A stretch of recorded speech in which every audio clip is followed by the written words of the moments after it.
So very good morning everyone.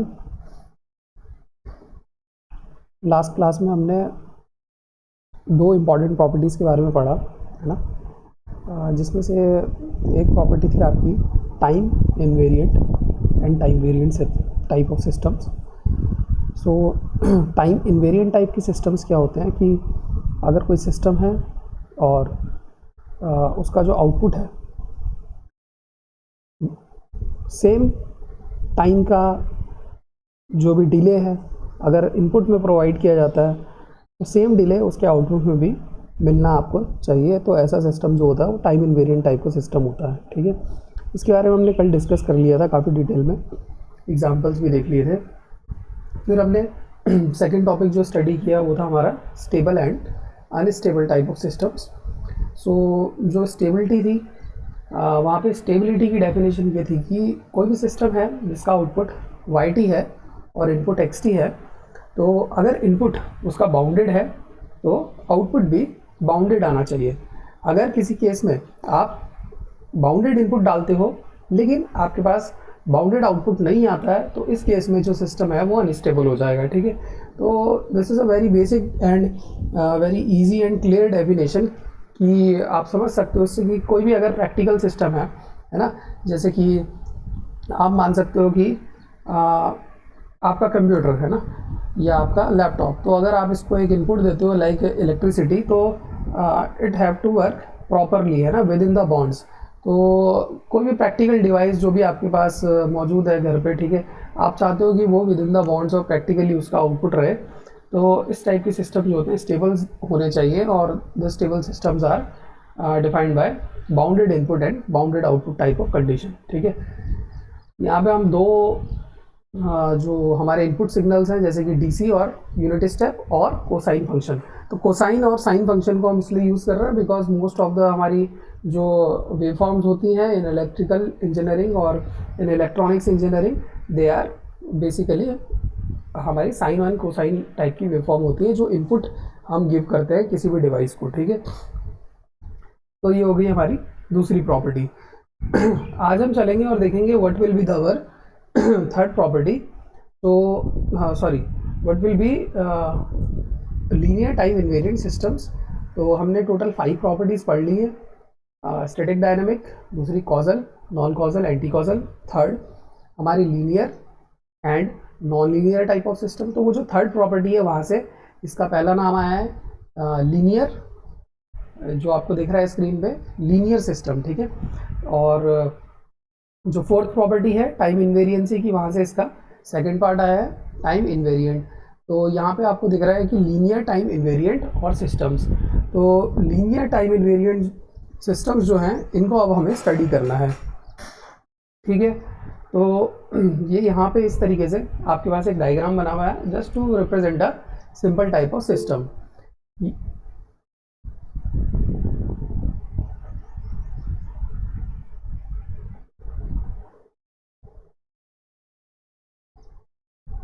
Invertible and non invertible system property we will discuss in detail जब हम क्या कहते हैं इस चैप्टर को कंप्लीट कर रहे होंगे, वहाँ पे मैं समझा दूंगा, है ना, नो प्रॉब्लम. ठीक है, वहाँ पे मैं इसको कवर कर लूँगा साथ साथ में.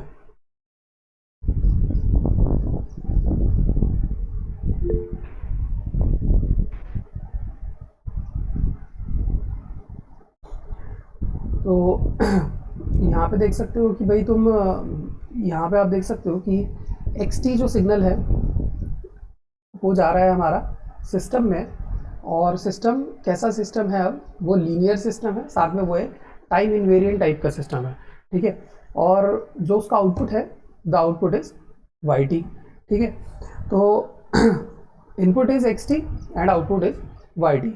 अब ये जो LTI सिस्टम है, कोई भी LTI system they are defined by their impulse response, ठीक है, in time domain and transfer function in frequency domain. तो यहाँ पे एक लाइन लिखी हुई है कि जो LTI सिस्टम्स है they are defined by their impulse response in time domain and transfer function in frequency domain. कहने का मतलब है कि जब xt आप इनपुट ले रहे हो, yt आप आउटपुट ले रहे हो, तो ये जो LTI सिस्टम है इसकी जो डेफिनेशन होगी वो होगी स्मॉल h ब्रैकेट में t, जिसको हम बोलते हैं impulse response of the system.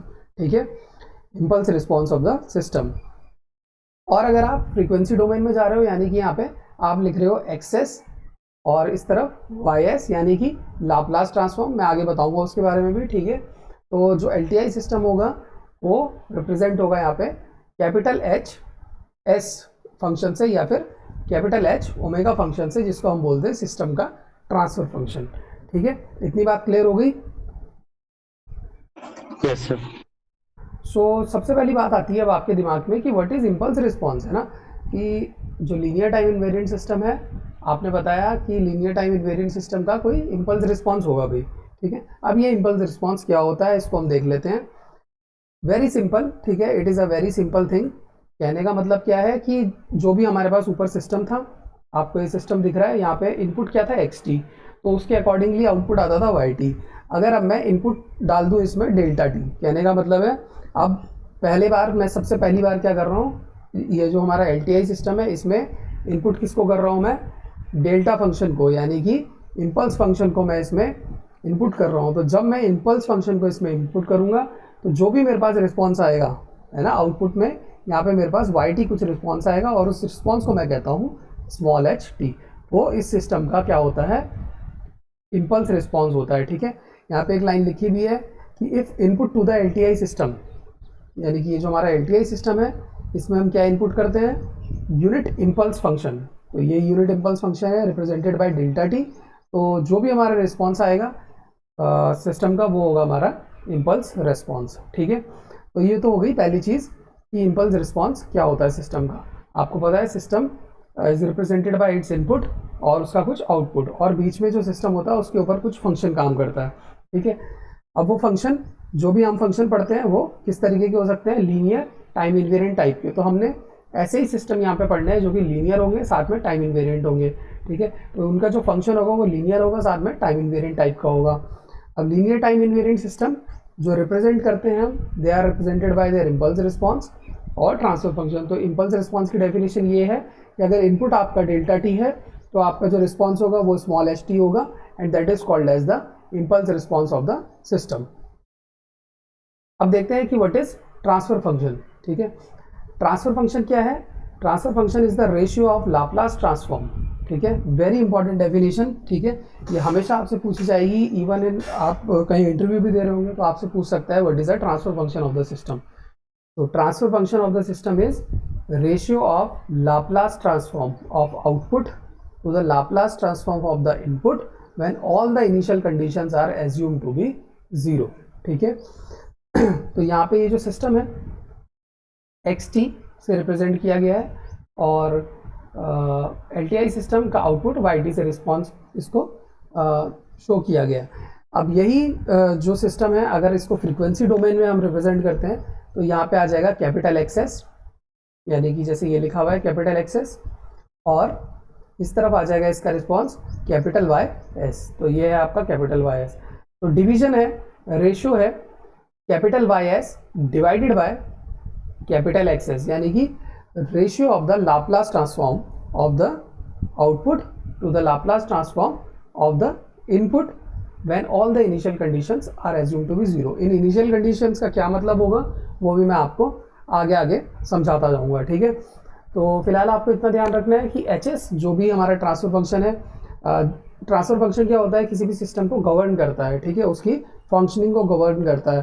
तो जो भी उसका फंक्शन है, ट्रांसफर फंक्शन है, it is equal to y s capital Y S divided by capital X S with initial condition और इनिशियल रिस्पॉन्स जीरो, ठीक है। तो यहाँ पे एक लाइन लिखी है, for L T I system initial conditions are assumed to be zero, ठीक है, because non zero initial conditions make the system non linear, ठीक है। लीनियरिटी की जब हमने डेफिनेशन पढ़ी थी, ठीक है, अविनाश और आई थिंक उस दिन अविनाश और गौतम ने क्लास करी थी, तो लीनियरिटी की तो जब हम किसी सिस्टम के लिए लीनियरिटी को हम देखते हैं कि भाई ये लीनियर है या नॉन लीनियर है, तो सबसे पहली चीज़ क्या होती है, हम उसमें ज़ीरो इनपुट डालते हैं, ठीक है। तो अगर इनपुट ज़ीरो है उसके अकॉर्डिंगली आउटपुट भी अगर ज़ीरो आता है, ठीक है, तो हम एज्यूम करके चलते हैं कि सिस्टम लीनियर है हमारा, ठीक है।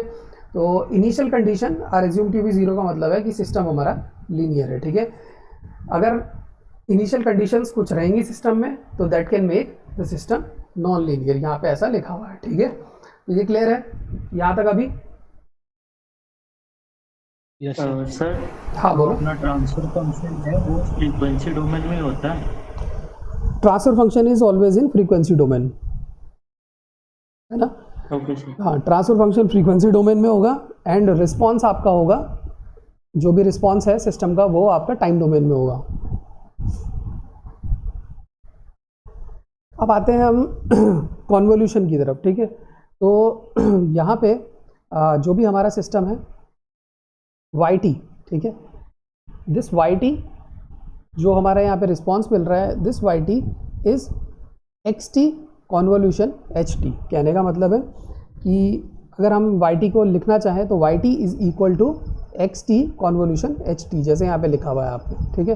तो अगर आपको वाई टी निकालना है, यानी कि आपको रिस्पॉन्स अगर निकालना है सिस्टम का, तो आपको क्या करना पड़ेगा, इनपुट को कॉन्वोल्यूट करना पड़ेगा किसके साथ, उसके इम्पल्स रिस्पॉन्स के साथ। क्या करना पड़ेगा, कन्वोल्यूशन करना पड़ेगा। इसका मतलब मल्टीप्लिकेशन नहीं है, इसका मतलब है कॉन्वोल्यूशन, ठीक है। इस डॉट का मतलब मल्टीप्लिकेशन है। तो कॉन्वोल्यूशन क्या है, convolution is a linear and time variant, time invariant operator, ठीक है। कॉन्वोल्यूशन नंबर 1 लीनियर ऑपरेटर है और टाइम इनवेरिएंट ऑपरेटर है, ठीक है। जैसे integral derivative operators are linear in nature, ठीक है, तो उसी तरीके से convolution is also a linear in nature, linear operator. और कॉन्वोल्यूशन ऑपरेटर क्या है, ये स्टार, जहाँ पे भी स्टार से मार्क्ड होगा। तो आप आगे जो भी आप पढ़ोगे, ठीक है, जितनी भी चीज़ आप सॉल्व करोगे वो इस कॉन्वोल्यूशन की मदद से ही करनी होगी आपको। और इस कॉन्वोल्यूशन को सीखना, इस कॉन्वोल्यूशन को फाइंड आउट करना is the major task, next major task for you, ठीक है। इसके ऊपर हम कई सारे न्यूमेरिकल्स भी करेंगे and we will solve a lot many questions, ठीक है। तो it is use to calculate the response of LTI system by convolving input with impulse response of a given system. तो कहने का मतलब है कि अगर हमें किसी भी LTI सिस्टम का क्या है, हमें आउटपुट फाइंड आउट करना है ना। ये हमारा LTI सिस्टम है, इस LTI सिस्टम का अगर मुझे रिस्पॉन्स या आउटपुट फाइंड आउट करना है YT, तो वो क्या करना पड़ेगा मेरे को, उसके लिए उसके इनपुट को कॉन्वोल्यूट करना पड़ेगा किसके साथ, उसके इम्पल्स रिस्पॉन्स के साथ, ठीक है। तो दिस इज़ वन टेक्निक जिससे हम आउटपुट या हमारा जो रिस्पॉन्स है वो फाइंड आउट कर सकते हैं, ठीक है। यहाँ पे इस कॉन्वोल्यूशन का अर्थ क्या है उसको हमने यहाँ पे रिप्रेजेंट किया है थ्रू मैथमेटिक्स। इसका मतलब होता है कि जो भी हमारा इनपुट सिग्नल है उसको हमें इम्पल्स रिस्पॉन्स से कॉन्वोल्यूट करना है। तो सिंपल सी बात है कि it is having a mathematical function as integration from -infinity to infinity. तो हम पूरी टाइम एक्सिस को कवर करते हैं यहाँ पे, और इम्पल्स रिस्पॉन्स को जो कि एक टाइम डिपेंडेंट फंक्शन है उसको हम यहाँ पे xt माइनस टाउ के साथ मल्टीप्लाई करके फाइंड आउट करने की कोशिश करते हैं, ठीक है। इसके लिए जो मैथमेटिकल और ग्राफिकल टेक्निक है वो उससे हम इसको सॉल्व करेंगे, ठीक है। फिलहाल आपको इस डेफिनेशन को याद रखना है कि convolution YT is equal to XT convolution HT, ठीक है, और उसका मैथमेटिकल फॉर्मेट क्या है, ठीक है। तो वेरी सिंपल है, ये जो HT है आपका it is converted to H tau यहाँ पे, ठीक है, और ये जो XT है it will be converted to XT minus tau और D टाउ, ठीक है, और integration from -infinity to infinity. तो very simple to learn. Next हम चलते हैं, सबसे पहले हम LTI सिस्टम की प्रॉपर्टीज़ पढ़ लेते हैं कि LTI सिस्टम्स की और क्या प्रॉपर्टीज़ हो सकती हैं। तो बेसिकली दो प्रॉपर्टी तो LTI सिस्टम अपने पास रखते ही रखते हैं, दैट इज़ एक तो वो लीनियर है, दूसरा क्या है वो टाइम इनवेरिएंट है। तो लीनियर का मतलब है कि वो एडिटिविटी एंड होमोजेनिटी को फॉलो करेंगे। टाइम इनवेरिएंट का मतलब है कि अगर इनपुट में कोई डिले आता है तो the same delay must be provided to the output of the system, ठीक है। तो दिस इज़ वन थिंग। अगर इतना आपको समझ में आ गया है तो हम आगे बढ़ सकते हैं, ठीक है। Yes sir. एवरीवन, किसी को कोई डाउट, कल की क्लास में किसी को कोई डाउट?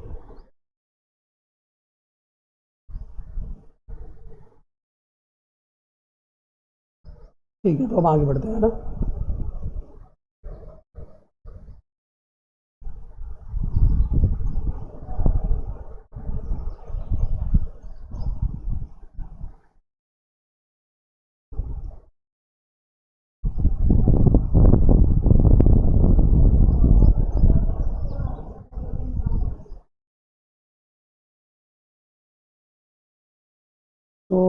यहाँ पे भी तुम देख सकते हो कि भाई जो टाइम इनवेरिएंट सिस्टम्स है थ्रू बुक, ये बुक का नाम है कि Schaum outline on theory and problems signaling systems. तो शॉम्स की जो आउटलाइंस होती हैं signals and system, power system, ठीक है, अगर आप केवल इतना भी पढ़ ले तो then it is more than enough, क्योंकि ये बहुत ही कंसाइज फॉर्मेट में होती है, बहुत ही छोटी किताब होती है और इसके अंदर सब कुछ होता है, ठीक है। तो यहाँ देख सकते हो कि it is having only 365 pages जो कि आपको पढ़ने हैं और उसमें से भी कुछ इम्पॉर्टेंट आपको क्वेश्चंस यहाँ पे करने के लिए मिल जाएंगे। तो अगर कंटिन्यूस टाइम सिस्टम है यहाँ पे आपका, तो बेसिकली अभी फ़िलहाल हम कंटिन्यूस टाइम सिस्टम्स की बात कर रहे थे। एक दूसरा आपका डिस्क्रीट टाइम ऑफ सिस्टम होगा, ठीक है। तो डिस्क्रीट टाइम में हम कॉन्वोल्यूशन को कैसे यूज़ करते हैं या डिस्क्रीट टाइम में हम रिस्पॉन्स कैसे निकालते हैं, उसके लिए हम सेपरेटली डिफरेंट क्लासेस में न्यूमेरिकल सॉल्व करके पढ़ेंगे उसको, ठीक है। फिलहाल अकॉर्डिंग टू बुक जो आपकी डेफिनेशन है वो ये है कि the impulse response H T of a continuous L T I system represented by capital T, ठीक है। तो पहली चीज़ तो ये हो गई कि जो इम्पल्स रिस्पॉन्स है एच टी है ना, small h T of a continuous time system जो कि एल टी आई सिस्टम है उसको हम कैपिटल टी से रिप्रेजेंट करते हैं। तो एच टी की जो डेफिनेशन है एच टी के अंदर क्या है, तो वहाँ हम देख रहे हैं H T is a response, ठीक है। और रिस्पॉन्स किसके ऊपर है, वो डेल्टा टी, ठीक है।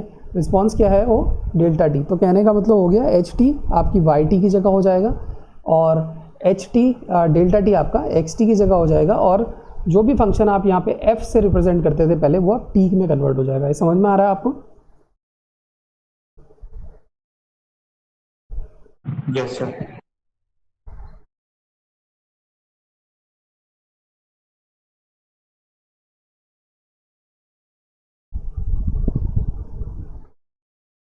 है ना। तो हम कुछ ऐसा देख सकते हैं कि हम हमेशा ऐसे लिखते थे कि x ऑफ t और y t is equal to some function capital F of, कुछ इस तरीके से हम रिप्रेजेंट करते थे, है ना। तो यहाँ पे देख सकते हो इस तरीके से मैं रिप्रेजेंट करा करता था अपने सिस्टम्स को, that y t is equal to function of x t. अब क्या हो गया यहाँ पे जो फंक्शन है, अगर इनपुट आपका क्या है, यहाँ पे इनपुट आपका हो गया डेल्टा टी, ठीक है। डेल्टा टी को मैं स्मॉल डी से रिप्रेजेंट कर रहा हूँ, तो ये आपका डेल्टा टी हो गया, ठीक है। इनपुट डेल्टा टी हो गया। तो अगर इनपुट आपका डेल्टा टी हो गया तो ये फंक्शन कन्वर्ट हो जाता है रिप्रेजेंटेड बाय कैपिटल टी, और जो रिस्पॉन्स हो जाता है वो हो जाता है आपका स्मॉल टी, ठीक है। तो h T is equal to t जो फंक्शन है वो लगता है this is a function of L T I system on your input delta t, ठीक है। तो वेरी सिंपल लैंग्वेज, इसको समझने में कोई प्रॉब्लम नहीं होनी चाहिए। तो यहाँ पे कुछ मैथमेटिक्स इन्होंने डेराइव करी हुई है, और यहाँ पे भी आप फार्मूला देख सकते हो कि जो कॉन्वोल्यूशन है, कॉन्वोल्यूशन इज का जो फार्मूला है that is y t is equal to minus infinity to infinity x tau h t minus tau d tau. तो दोनों तरीके से आप इस फार्मूले को लिख सकते हो। एक फार्मूला आपका यहाँ पे ये फार्मूला है कि H tau multiplied by x T minus tau, and second formula जो आपको किताब में मिल रहा है वो है कि x tau multiplied by H t minus tau, ठीक है। तो ये जो प्रॉपर्टी है ये इस तरीके से काम करती है, ठीक है। इसको हम डिटेल में जब कॉन्वोल्यूशन को पढ़ेंगे तब मैं आपको इसको प्रॉपर्ली समझा दूंगा, ठीक है। चलो हम आगे बढ़ते हैं यहाँ से। तो कुछ इंपॉर्टेंट प्रॉपर्टीज़ हैं जो एल टी आई सिस्टम्स के लिए हमें पढ़नी है। उसमें नंबर 1 प्रॉपर्टी जो है वो है condition for L T I system to be static, ठीक है। अब सबसे पहली चीज़ क्या है कि हमें स्टैटिक चेक करना है। स्टैटिक और डायनेमिक टाइप के सिस्टम होते हैं, तो कौन बताएगा कि what is a static type of system?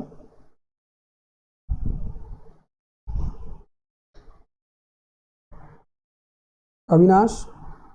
Sir static system हाँ बोलो गौतम, प्रेजेंट वैल्यू पर डिपेंड करता है। पूरा बोलो। सिस्टम के प्रेजेंट वैल्यू पर डिपेंड।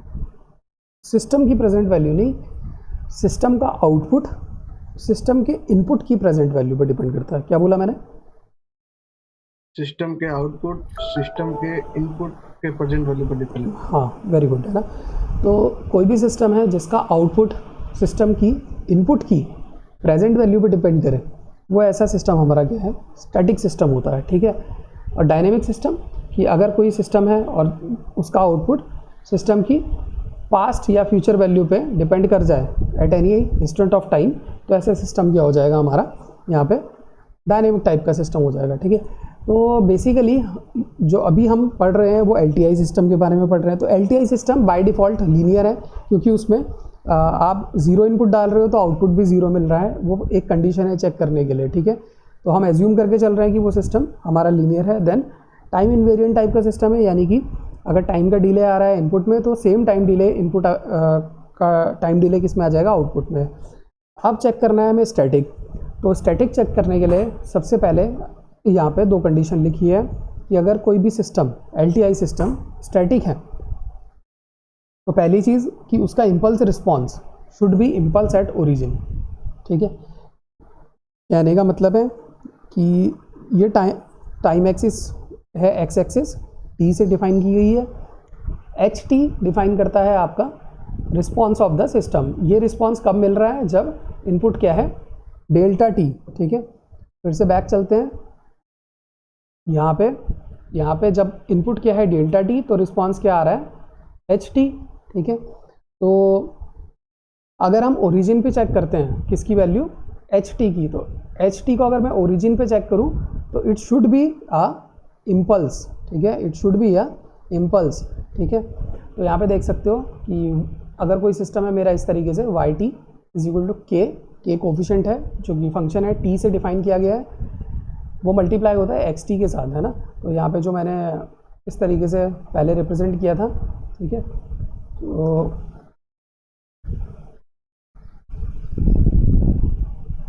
ये इस तरीके से रिप्रेजेंट किया था, ठीक है। तो अभी क्या हो गया कि yt इज इक्वल टू के मल्टीप्लाइड बाय xt, यहाँ पे जो k है that is the function of the system, ठीक है, और वो xt से मल्टीप्लाई हो रहा है डायरेक्टली। तो मैं इसको नॉट टाइप ऑफ फंक्शन, इसको मैं ऐसे रिप्रेजेंट कर लेता हूँ कि k डॉट xt, ठीक है। तो जो फंक्शन है it is nothing but a coefficient और आपका कांस्टेंट, ठीक है। हो क्या रहा है कि जब आपका इनपुट अब क्या हो गया, डेल्टा t हो गया, तो इम्पल्स रिस्पॉन्स क्या हो गया, ht हो गया, ठीक है। तो अगेन यहाँ पे अगर आपका इनपुट हो गया डेल्टा t तो रिस्पॉन्स हो जाएगा आपका ht इज इक्वल टू के मल्टीप्लाइड बाय dt, ठीक है। अब इसको हमें चेक करना है कहाँ पे, आपके ओरिजिन पे, ठीक है। तो अगर आप ओरिजिन पे चेक करते हो तो इम्पल्स जो होती है अगर डेल्टा t से डिफाइंड है तो वो आपकी ओरिजिन पे होती है हमेशा, और अगर k से मल्टीप्लाइड है तो उसका मैग्नीट्यूड कितना होगा, k के बराबर, ठीक है। तो यूनिट इम्पल्स अगर होगी तो मैग्नीट्यूड होगा 1, और k से मल्टीप्लाई कर देंगे तो मैग्नीट्यूड हो जाएगा k, बट जो रिस्पॉन्स होगा ht वो किसके बराबर है, k multiplied by delta t। तो यानी कि एक वैल्यू आएगी आपकी ओरिजिन पे और ht को रिप्रेजेंट करेगी, and it is having a delta t function जैसा होता है। इम्पल्स रिस्पॉन्स जो है इम्पल्स की तरह होगा, और उसका जो एम्पलीट्यूड होगा वो k के बराबर होगा, ठीक है। तो पहली कंडीशन है स्टैटिक की कि इम्पल्स रिस्पॉन्स जो भी होगा सिस्टम का, it must be a impulse at origin, ठीक है। इसको अगर हम दूसरे टर्म्स में देखें, ट्रांसफर फंक्शन के टर्म्स में देखें, तो यहाँ से हमें पता लगेगा transfer function should be independent of frequency. यानी कि अगर कोई भी सिस्टम है हमारे पास और उसका ट्रांसफ़र फंक्शन जब हम फाइंड आउट करते हैं और वो इंडिपेंडेंट होता है फ्रीक्वेंसी टर्म के, ठीक है, यानी कि s वाली टर्म्स जो होंगी उसमें अगर नहीं होती है, यहाँ पे आपको लिखा है कि hs जो इम्पल्स रिस्पॉन्स है it is equal to some constant, तो constant without dependency on frequency, तो ऐसा सिस्टम क्या होगा, स्टैटिक होगा। अगर ऐसा नहीं है तो system must be dynamic type of system, ठीक है। समझ गए आप? आगे आपको और क्लियर हो जाएगा, ठीक है। तो यहाँ पे एक लो पास फिल्टर का ट्रांसफर फंक्शन लिखा हुआ है, ठीक है। ये सब डिटेल में आप लोग धीरे धीरे आप जो है थर्ड ईयर में जाने वाले हो तो उसको अब आप पढ़ोगे, ठीक है। और हाउएवर ये जो फिल्टर्स वाला कॉन्सेप्ट है, अगर आपने एस डोमेन है ना, लाप्लास ट्रांसफॉर्म तो पढ़ा ही होगा एक बार, मैथमेटिक्स में पढ़ा होगा हाउएवर, और सर्किट थ्योरी में भी लाप्लास ट्रांसफॉर्म तुमने पढ़ा होगा नेटवर्क एनालिसिस में, यस है ना। तो वहाँ पे आपको लो पास फिल्टर्स के बारे में पढ़ाया जाता है। तो लो पास फिल्टर का जो ट्रांसफर फंक्शन होता है वो कुछ इस तरीके का होता है, capital H S is equal to 1 divided by S plus 1, ठीक है। ये जो ट्रांसफर फंक्शन है ये डायनेमिक सिस्टम का ट्रांसफर फंक्शन है, ठीक है। तो low pass filter is a dynamic type of function. और ऐसा क्यों हो रहा है यहाँ से आप बता सकते हो, जैसा मैंने आपको बताया कि अगर सिस्टम का इम्पल्स रिस्पॉन्स एच एस अगर कांस्टेंट है तो वो स्टैटिक है, और अगर कांस्टेंट नहीं है यानी कि उसमें एस वाली टर्म्स आ रही हैं, है ना, तो 1 डिवाइडेड बाई एस प्लस 1 जैसे यहाँ पे दिख रहा है, तो it is a dynamic type of system. Also यहाँ पे एक और लिया गया है example, that all pass filter. तो ऑल पास फिल्टर का ट्रांसफर फंक्शन है S minus 1 divided by S plus 1। यहाँ पे भी एस वाली टर्म्स आपको इम्पल्स रिस्पॉन्स में दिख रही हैं, this is why the system is dynamic. ये आपको पहचानने का तरीका मैं बता रहा हूँ, ठीक है। सो अब हम चलते हैं किसकी तरफ, कि हमारी एक प्रॉपर्टी रह गई है, सेकंड प्रॉपर्टी जो होती थी causal, non causal and anti causal type of system, ठीक है। तो यहाँ पे जो भी सिस्टम है हमारा एलटीआई सिस्टम, वो कॉजल कब होगा इसके बारे में हम पढ़ रहे हैं। तो यहाँ पे लिखा है कि कॉजल एलटीआई, ये बॉक्स के अंदर यहाँ पे लिखा है कॉजल एलटीआई। तो कॉजल एलटीआई यानी कि कोई भी linear time invariant system causal कब होगा, जब उसका इम्पल्स रिस्पॉन्स ज़ीरो होगा for time less than zero, है ना। तो क्योंकि सिस्टम में कोई भी input time less than zero पे कोई भी इनपुट नहीं था, तो सिस्टम में कोई भी रिस्पॉन्स नहीं होना चाहिए था, कोई भी आउटपुट नहीं होना चाहिए था, ठीक है। और साथ में क्या है, उसका जो इम्पल्स रिस्पॉन्स है, यानी कि जब आप इम्पल्स इनपुट देते हो और उसके अकॉर्डिंगली जो आउटपुट आपको मिलता है एच टी, वो भी ज़ीरो होना चाहिए for time less than zero, ठीक है। तो यहाँ पे लिखा भी है कि impulse response of LTI system should be zero for time less than zero. जब ऐसी कंडीशन हमारे पास आती है तो सिस्टम क्या हो जाता है, कॉजल टाइप का सिस्टम हो जाता है, ठीक है। जैसे फॉर एग्जांपल सेकंड नंबर वाला एग्जांपल है H T is equal to e to the power minus T plus 1 u t, ठीक है। ये जो फंक्शन है व्हेन आई ड्रॉ इट, ठीक है, तो यू टी डिफाइन होता है when T greater than zero, ठीक है। तो अगर मैं e to the power minus T plus 1 को ड्रॉ करूँ तो it will give me a decreasing exponential. तो आप देख सकते हो कि यहाँ पे ग्राफ में it will give you a decreasing exponential e to the power minus T plus 1। तो ये डिक्रीजिंग एक्सपोनेंशियल है और ये ज़ीरो से स्टार्ट हो रहा है और पॉजिटिव इन्फिनिटी तक जा रहा है। लेकिन ये इसका जो रिस्पॉन्स है एच टी है, एच टी कोई भी वैल्यू नहीं रखता when T less than zero, क्योंकि H T is equal to zero for T less than zero because U T is zero. तो अगर आप यू टी को डिफाइन करते हो तो you T is always defined from T greater than zero, ठीक है। तो यहाँ पे यू टी की कोई वैल्यू नहीं होगी, यू टी की वैल्यू क्या होगी, ज़ीरो। दिस इज़ वाई कि इम्पल्स रिस्पॉन्स और टी लेस देन ज़ीरो हो जाएगा ज़ीरो और सिस्टम हो जाएगा हमारा कॉजल। सेम थिंग अगर इसी ग्राफ को हम इस तरीके से देखें कि ये ग्राफ कहाँ से आ रहा था, सम वैल्यू माइनस इन्फिनिटी से आ रहा है और पॉजिटिव इन्फिनिटी को जा रहा है, ठीक है। यहाँ पे for T less than zero there will be some values, है ना। तो अगर यहाँ पे कुछ वैल्यूज़ आ रही हैं हमारे पास तो सिस्टम क्या हो जाएगा, नॉन कॉजल हो जाएगा, ठीक है। टी लेस देन ज़ीरो पे अगर इम्पल्स रिस्पॉन्स एग्जिस्ट करता है तो हमारा सिस्टम क्या हो जाता है, यहाँ पे नॉन कॉजल टाइप का हो जाता है। ऊपर एक और फंक्शन दिया हुआ है आपको h T is equal to u t plus 1 minus u t minus 1। इसको आप ड्रॉ भी कर सकते हो बहुत आराम से। यू टी प्लस 1 का मतलब है कि एक यूनिट स्टेप फंक्शन जो -1 से स्टार्ट होगा और इन्फिनिटी तक जाएगा, ठीक है। उसमें से हमें घटाना है किसको, यू टी माइनस 1। तो यू टी माइनस 1 का मतलब है कि एक यूनिट स्टेप फंक्शन जो कि 1 से स्टार्ट होगा और इन्फिनिटी तक जाएगा। जब हम इस पूरे पोर्शन में से इस पोर्शन को माइनस कर देंगे then we will have only this part left, ठीक है। तो ये वाला जो पार्ट है -1 से 1 तक हमारे पास एक पार्ट बच जाएगा, जिसमें कि -1 से 0 तक जो भी एच टी की जो भी वैल्यूज़ होंगी या जो भी रिस्पॉन्स यहाँ पे एग्जिस्ट कर रहा होगा उसके कारण ये सिस्टम क्या हो जाएगा, नॉन कॉजल। तो ये समझ गए होंगे तुम कि कॉजैलिटी एंड नॉन कॉजैलिटी यहाँ पे कैसे डिफाइन हो रही है एलटीआई सिस्टम के लिए, ठीक है। वैसे जो कॉजल, नॉन कॉजल और एंटी कॉजल सिस्टम होते हैं वो प्रॉपर्टी क्या कहती थी, कॉजल सिस्टम क्या होते थे, बेसिक सिस्टम प्रॉपर्टी जब हम पढ़ रहे थे तो what are causal systems, Output of the system is independent of future value of input.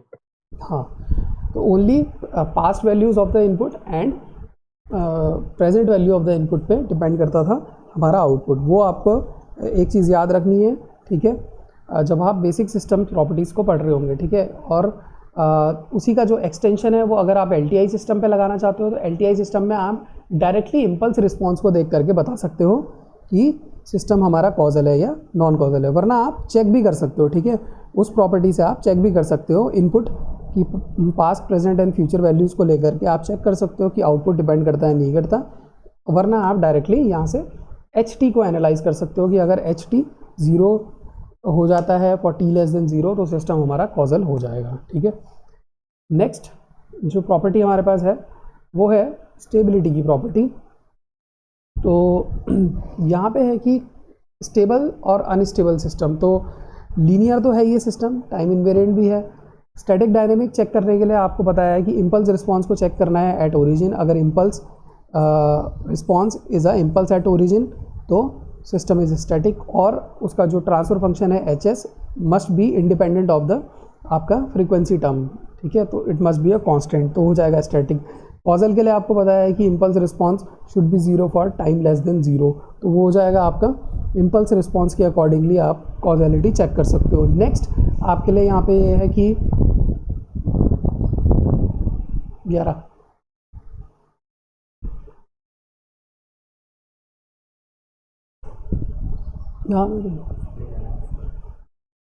Hello hello yes sir. हाँ, तो जो यहाँ पे लास्ट प्रॉपर्टी है वो ये है कि स्टेबिलिटी है ना। तो कंडीशन है कि LTI सिस्टम के लिए कि वो स्टेबल होगा कि नहीं होगा, ठीक है। तो अगर इम्पल्स रिस्पॉन्स किसी भी सिस्टम का हम बात कर रहे हैं तो impulse response of the system is absolutely integrable होना चाहिए। अगर ऐसा होता है यानी कि जो भी आप के पास इम्पल्स रिस्पॉन्स आएगा कुछ फंक्शन आएगा, वो एक्चुअली में टाइम का कुछ फंक्शन होगा, जैसे कि आपको ऊपर दिखाया मैंने कि इस तरीके का कुछ फंक्शन होगा, है ना, HT = UT या HT = e−t+1, इस तरीके का कुछ फंक्शन होगा, ठीक है। तो अगर इस तरीके का कुछ फंक्शन है आपके पास और आप उसको इंटीग्रेट करते हो -∞ से ∞ तक उसके मैग्नीट्यूड को, ठीक है, विद रिस्पेक्ट टू टाइम, तो उसकी जो वैल्यू है वो फाइनाइट होनी चाहिए, यानी कि लेस देन इन्फिनिटी होनी चाहिए। तो तब जा कर के आपका जो सिस्टम है LTI सिस्टम है वो यहाँ पे शो करेगा प्रॉपर्टी ऑफ स्टेबिलिटी, ठीक है। तो ये this is the basic definition, ठीक है, कि LTI सिस्टम जो भी हमारा वो स्टेबल कब होगा, वो स्टेबल तब होगा जब उसका impulse response is absolutely integrable. जो पहली लाइन लिखी है इस पे ध्यान देना है आपको, impulse response of LTI system is absolutely integrable.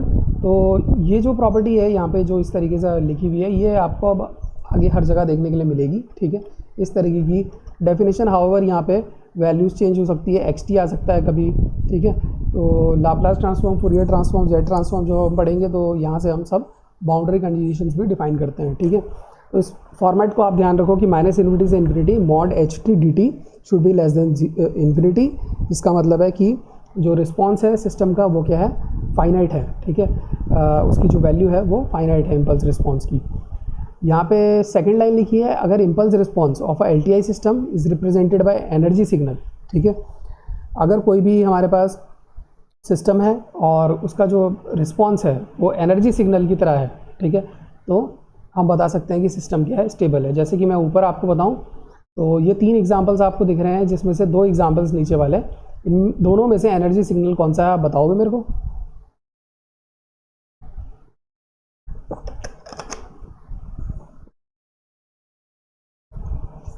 Energy signal, Sir, can you repeat the question? हाँ, Sir, can you repeat the question? Question ये है कि ये जो HT डिफाइंड बाय 2 है ना, दूसरे नंबर पे HT लिखा हुआ है और उसका ये डायग्राम बना हुआ है, तीसरे नंबर पे जो HT है उसका ये डायग्राम बना हुआ है। इन दोनों सिग्नल्स में से एनर्जी सिग्नल कौन सा है?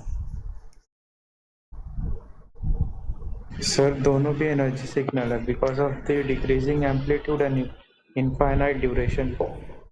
ठीक है, तो एक तो डेफिनेशन तुम्हें याद है कि इनफाइनाइट ड्यूरेशन है और डिक्रीजिंग एम्पलीट्यूड है, ठीक है, लेकिन एक डेफिनेशन और होती है कि अगर कहीं पर भी एम्पलीट्यूड क्या हो जाता है, इन्फिनिटी की तरफ है ना, यहाँ पे देख रहे हो कि -∞ जब टाइम हो रहा है तो थर्ड वाले जो प्रॉब्लम में क्या है, इसका जो रिस्पॉन्स है उसकी वैल्यू इन्फिनिटी हो जाएगी, है ना, जब टाइम इन्फिनिटी की तरफ जाएगा, क्योंकि ये नेवर एक्सटेंडेड है, ठीक है, माइनस इन्फिनिटी से इन्फिनिटी की तरफ जा रहा है और इसकी वैल्यू इन्फिनिटी हो जाएगी एट जहाँ पे भी माइनस इन्फिनिटी की तरफ टाइम जाएगा, ठीक है, या बहुत ज़्यादा टाइम हम कंसिडर करेंगे पास्ट में, तो उस समय इसकी वैल्यू क्या रही होगी सिग्नल की, बहुत ज़्यादा वैल्यू रही होगी, इन्फिनिट वैल्यू रही होगी। तो ये जो थर्ड वाला प्रॉब्लम है ये आपका एनर्जी सिग्नल नहीं है, और ये जो सेकंड वाला प्रॉब्लम है ये आपका एनर्जी सिग्नल है।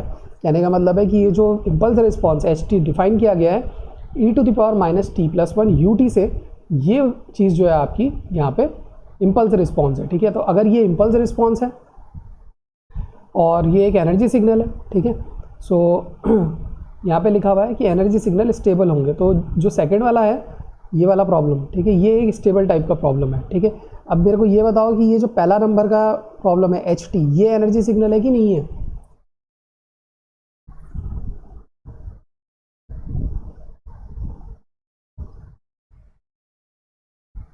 नहीं है सर।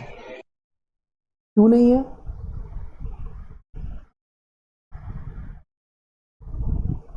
सर फिक्स ड्यूरेशन के लिए -1 to 1। हाँ, तो वहाँ पे सबसे पहली डेफिनेशन यही तो थी, हमने पढ़ी थी एनर्जी सिग्नल के लिए कि finite duration signal with finite amplitude. यहाँ पे फाइनाइट ड्यूरेशन है ना, -1 से 1 तक ड्यूरेशन है, और जो वैल्यू है वो फिक्स्ड वैल्यू है, कांस्टेंट वैल्यू है। तो अगर फाइनाइट ड्यूरेशन है और फाइनाइट एम्पलीट्यूड है तो सिग्नल इज़ एनर्जी सिग्नल।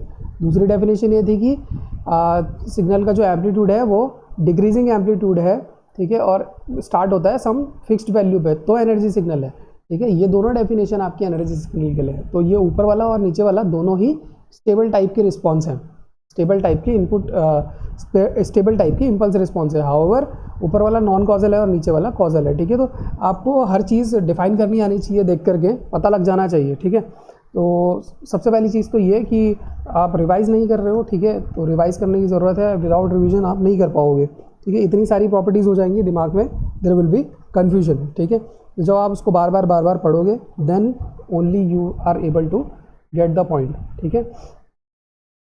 तो इम्पल्स रिस्पॉन्स किसी भी सिस्टम का, ठीक है, अगर पावर सिग्नल है, ठीक है, तो पावर सिग्नल, कोई भी पावर सिग्नल क्या होता है, पीरियोडिक टाइप का सिग्नल जो होगा वो पावर सिग्नल हम डिफाइन करते हैं उसको, ठीक है। तो अगर पावर सिग्नल है तो जो भी सिस्टम होगा वो हमारा मार्जिनली स्टेबल होगा हमेशा, ठीक है। और कोई भी मार्जिनली स्टेबल सिस्टम होता है वो हमारा बीबो अनस्टेबल होता है। कहने का मतलब है अगर सिस्टम हमारा मार्जिनली स्टेबल है तो सिस्टम हमारा बीबो अनस्टेबिलिटी शो करता है। बीबो स्टेबिलिटी नहीं है, ये बीबो अनस्टेबिलिटी है ना, कि अगर हम बाउंडेड इनपुट डालेंगे तो ज़रूरी नहीं है हमें आउटपुट बाउंडेड मिलेगा, ठीक है। सो यहाँ पे एक फंक्शन है इंटीग्रेटर फंक्शन, है ना, yt =−∞ to t x k d के, ये आपने हर जगह देखा है, ठीक है। तो सबसे पहले हमने इसके लिए डिफाइन किया था that it is a dynamic type of function, क्योंकि इसमें पास्ट वैल्यूज़ आ जाएंगी इनपुट की।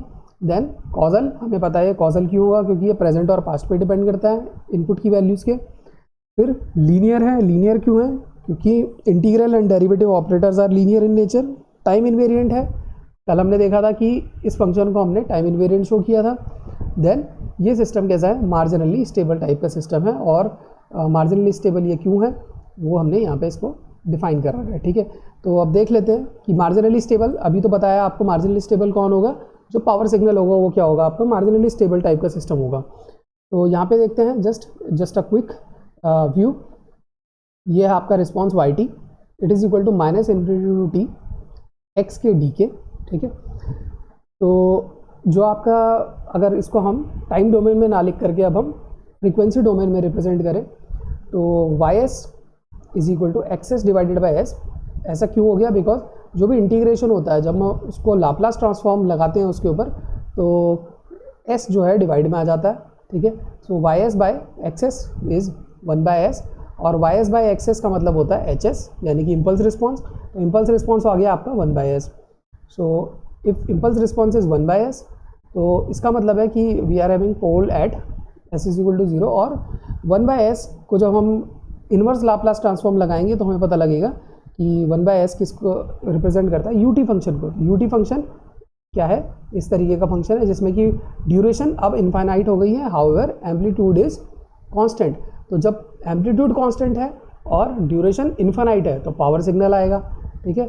दूसरी चीज़ थी जब ड्यूरेशन फाइनाइट है और एम्पलीट्यूड भी फाइनाइट है तब आपके पास एनर्जी सिग्नल आएगा, ठीक है। तो दोनों में डिफरेंस है, यहाँ पे ड्यूरेशन इनफाइनाइट है, हाउएवर एम्पलीट्यूड इज़ फाइनाइट। तो ये पावर सिग्नल हमें शो करता है, और पावर सिग्नल क्या होता है, एक मार्जिनली अनस्टेबल टाइप का सिस्टम होता है, ठीक है। तो जो इंटीग्रेटर फंक्शन है इसके बारे में आप समझ सकते हो कि एक ही क्वेश्चन के लिए आपने 5 तरीके की प्रॉपर्टीज़ डिफाइन करी, और 5 तरीके की प्रॉपर्टीज़ में से ये फंक्शन इंटीग्रेशन फंक्शन आपका क्या है आपने इसको यहाँ पे जाना, ठीक है। तो ये डायनेमिक है, दूसरा एक कॉजल है, लीनियर है, टाइम इनवेरिएंट है और मार्जिनली स्टेबल है। तो I think it is clear to you all, ठीक है। किसी को कोई भी प्रॉब्लम है टिल दिस क्लास, ठीक है, तो एक बार आप जो भी क्लास के नोट्स गूगल क्लासरूम में डेली डल रहे हैं, ठीक है, उनको जा कर के व्यू करो, ठीक है। कुछ भी समझ में नहीं आता है कहीं पे भी तो आप पूछो, ठीक है। यहाँ पे नोट्स आप देख सकते हो कि from the first class notes सब डले हुए हैं, और साथ में जो वीडियो लेक्चर्स यहाँ पे बने हैं वो वीडियो लेक्चर्स भी आपको अवेलेबल हैं, ठीक है। So it's your duty now to go through these videos and lecture notes, और उसको आप एक बार जा कर के देखो, ठीक है।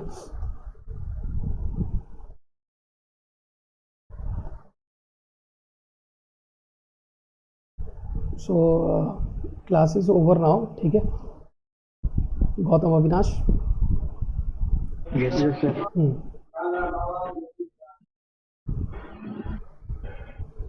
सर सारे स्टेबल सिस्टम एनर्जी सिग्नल होते हैं कैसे? सारे स्टेबल सिस्टम एनर्जी सिग्नल होते हैं।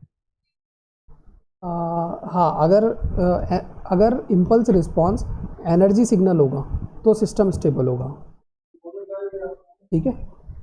और एनर्जी सिग्नल की 2 डेफिनेशन आपको बताई, फाइनाइट ड्यूरेशन, फाइनाइट एम्पलीट्यूड वाला सिग्नल, ठीक है।